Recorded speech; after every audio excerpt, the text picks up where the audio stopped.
So I got my hands on the original Chichi dango.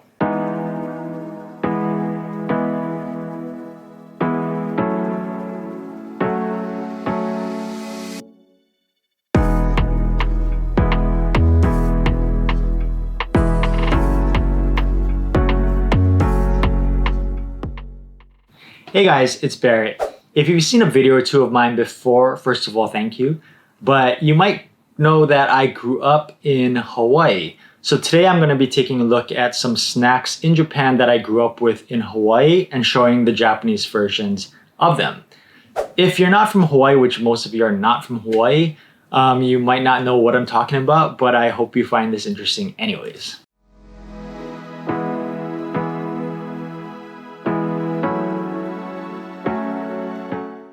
So first up is Tomoe ame.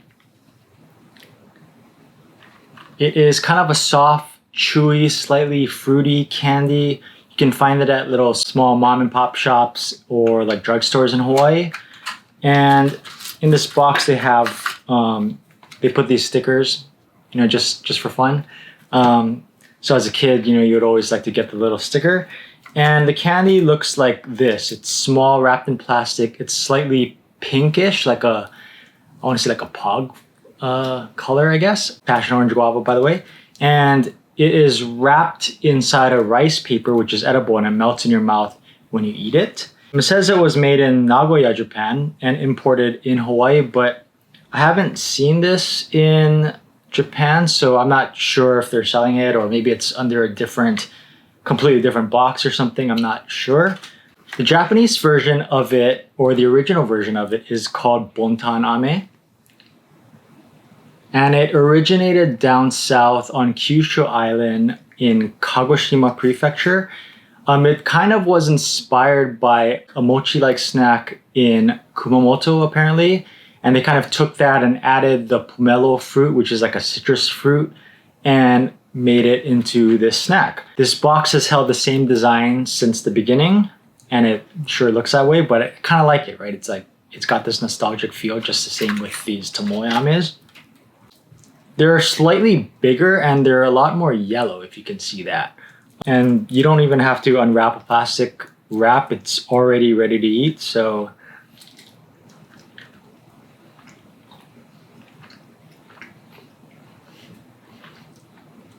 It tastes almost exactly the same as Tomoe ame.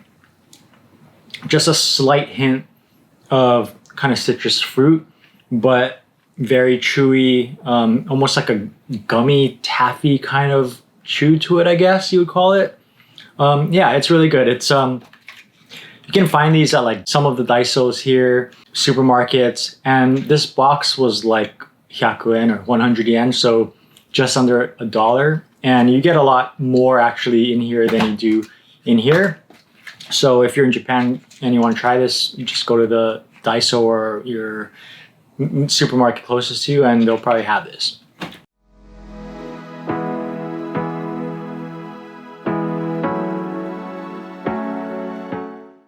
Next is butter mochi. Now, just to make it clear, from what I have found, butter mochi in Japan and butter mochi in Hawaii are actually two completely separate things. It didn't originate in Japan and then move to Hawaii. The butter mochi in Hawaii was created in Hawaii as a local snack, but it was influenced by Japanese snacks and ingredients. So it kind of derived from that. But if you don't know what butter mochi is in Hawaii, it's kind of like a dessert treat. It's a baked good. It's kind of like a cakey, chewy, doughy kind of snack. It's very dense. And a little bit oily. It's kind of got a crusted top to it. It's yellow and it's good.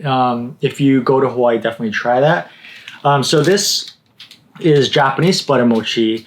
This one came from Ibaraki Prefecture, but butter mochi in Japan originated up north in Akita Prefecture. And it's basically what it is. It's mochi flour, sugar, and butter. The consistency is really similar to Chichi dango back in Hawaii. It's pretty much the same actually. It's lighter in color. It's almost white. It's not really like yellow like Hawaii butter mochi.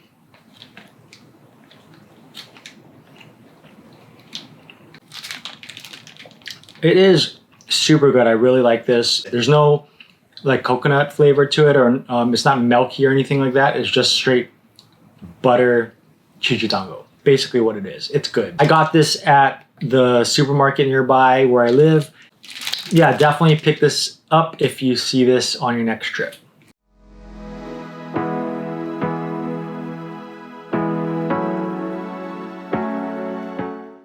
So next is, and I'm very excited for this, is Chichi dango. So I mentioned in a video before that Chichi dango wasn't really well known in Japan, and it really isn't. It originated in a small city called Shobarashi, and it's kind of outside of the main city in Hiroshima Prefecture. So the story starts in 1900 when a national dairy farm was established there, and it got big, and the shop owner who originally made Chichi dango wanted to kind of make this delicious but kind of healthy snack from the milk that was from the farm. So he created Chichi dango. And it first sold in 1934, so before World War II. So in the box here, they have like this picture. And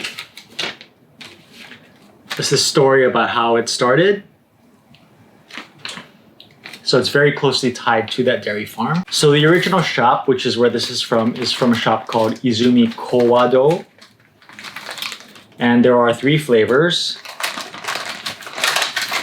It's similar to Hawaii where there's like white, pink, and green. It's the same colors, but what's different is that it's not food coloring that colors it. It's actually completely different flavors and ingredients. The ingredients used in this Chichi dango are mochiko powder in milk, sugar, glucose, and honey. They don't use water at all. So here we have the 3 different flavors. The original one was the plain one, of course, the regular milk flavor. The pink one, so like I said, it doesn't use food coloring. It is made from rosé wine. So I'm pretty sure that's a lot more recent. And the green one uses a sage brush called yomogi. I'm a little hesitant about this one because it's using grass basically, but let's give it a shot. I mean, even though it says dango, they are in square pieces after all. It's very soft. It's softer than the butter mochi, and it looks very similar to like Nishodo Chichi dango in Hawaii. The story for Nishodo is something like the original founder went to Japan to study how to make it, and so I would assume that it's pretty similar.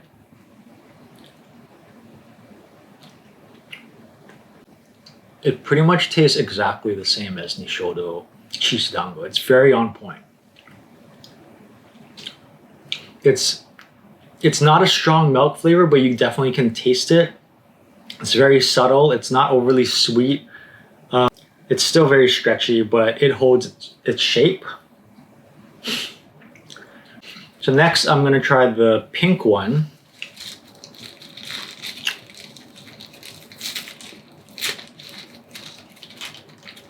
Oh, it's very subtle. It's a very subtle pink. I guess it makes sense. It's like the color of rosé wine. I'm sure they're gonna call this like sakura or something Japanesey. But yeah, it doesn't look really artificial pink like the Chichi dango and mochis that I'm used to back home. It's almost, it's almost translucent.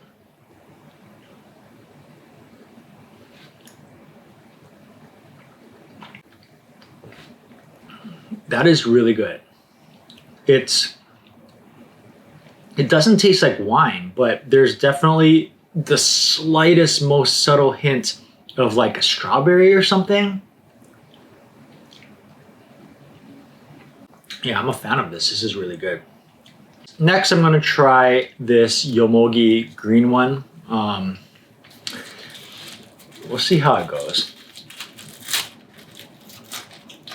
Grass and mochi though, don't know what to expect.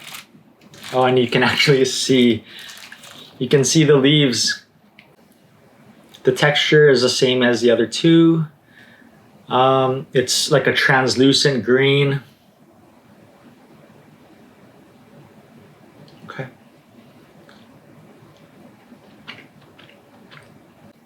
It is not bad at all.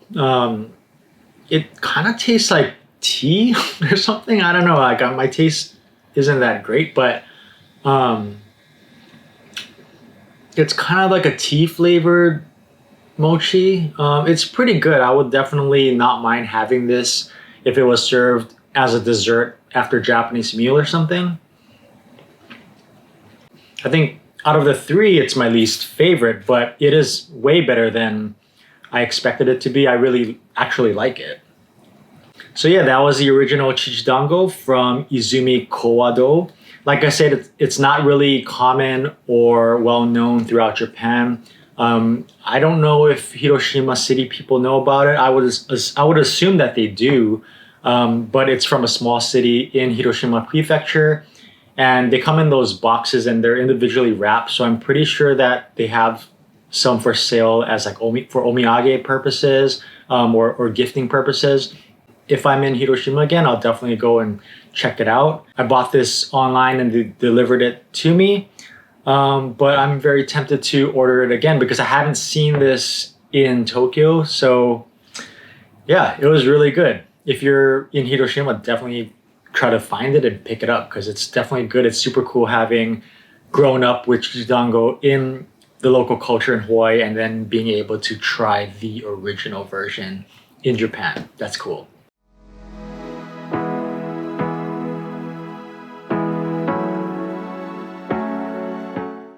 Now, lihimui is not Japanese. It's not related or from Japan. It's imported from China to Hawaii in the early 1900s, I believe. Lihimui is a salted dried plum. You can find it at crack seed stores, which are like old snack shops in Hawaii.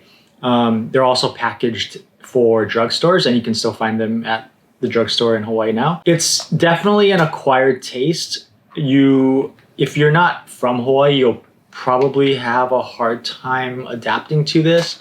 Hawaii people, we use it for everything. And we start, like my mouth is starting to water now just looking at this thing, which is the normal reaction. So we turn this into a powder or a syrup and we put it on everything from, apples to pineapples to mangoes to Sour Patch Kids to popcorn.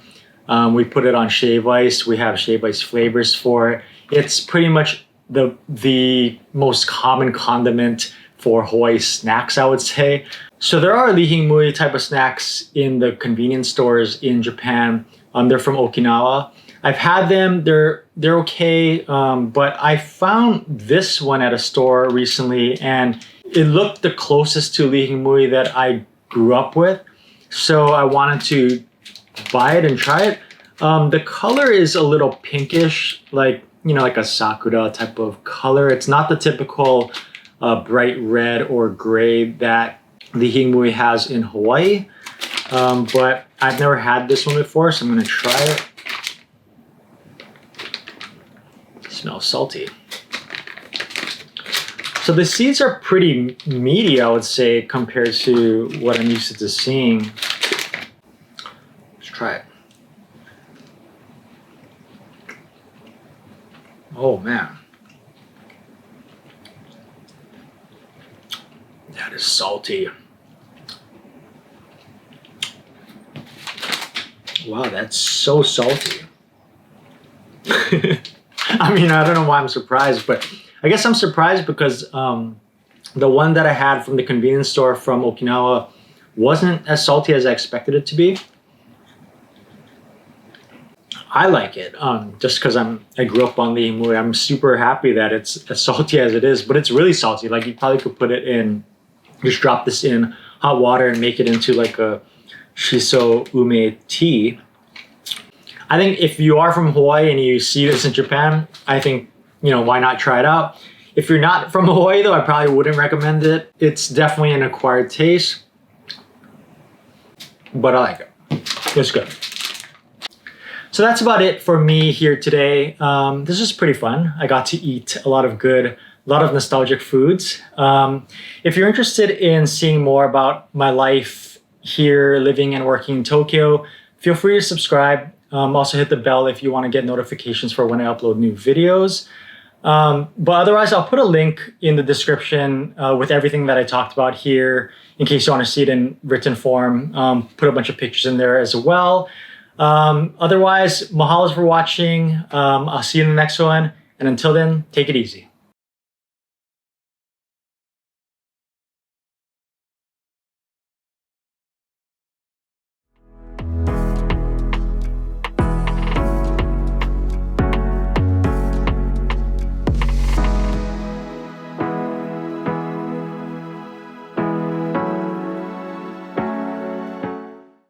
I've had the regular locomoco one before and it was too sweet, so cheese locomoco. We'll see how it goes.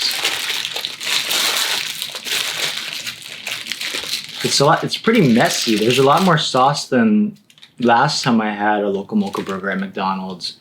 Okay.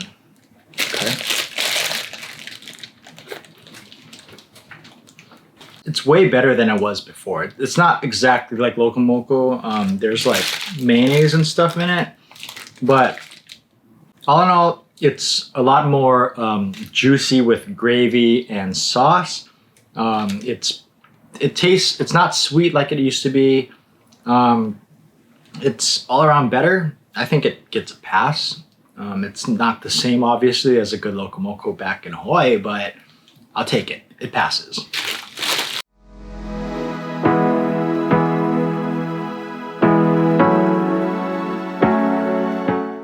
Hawaiian spicy barbecue. We'll see what kind of barbecue this actually means. The sauce almost looks like a buffalo sauce or something, which is not really Hawaiian barbecue, at least as far as I know. It looks like there's a beef patty in it and like a hash brown.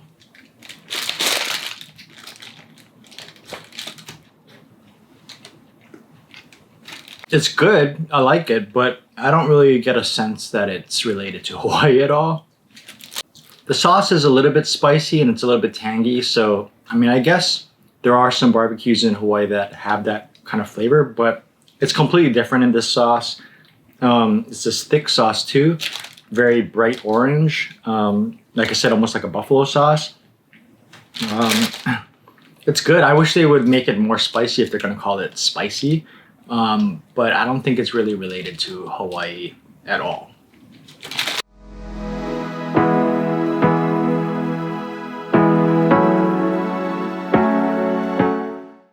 Next is the garlic shrimp. I'm actually pretty excited about this one because I love getting garlic shrimp on the North Shore when I go home. Giovanni's, that's like my favorite.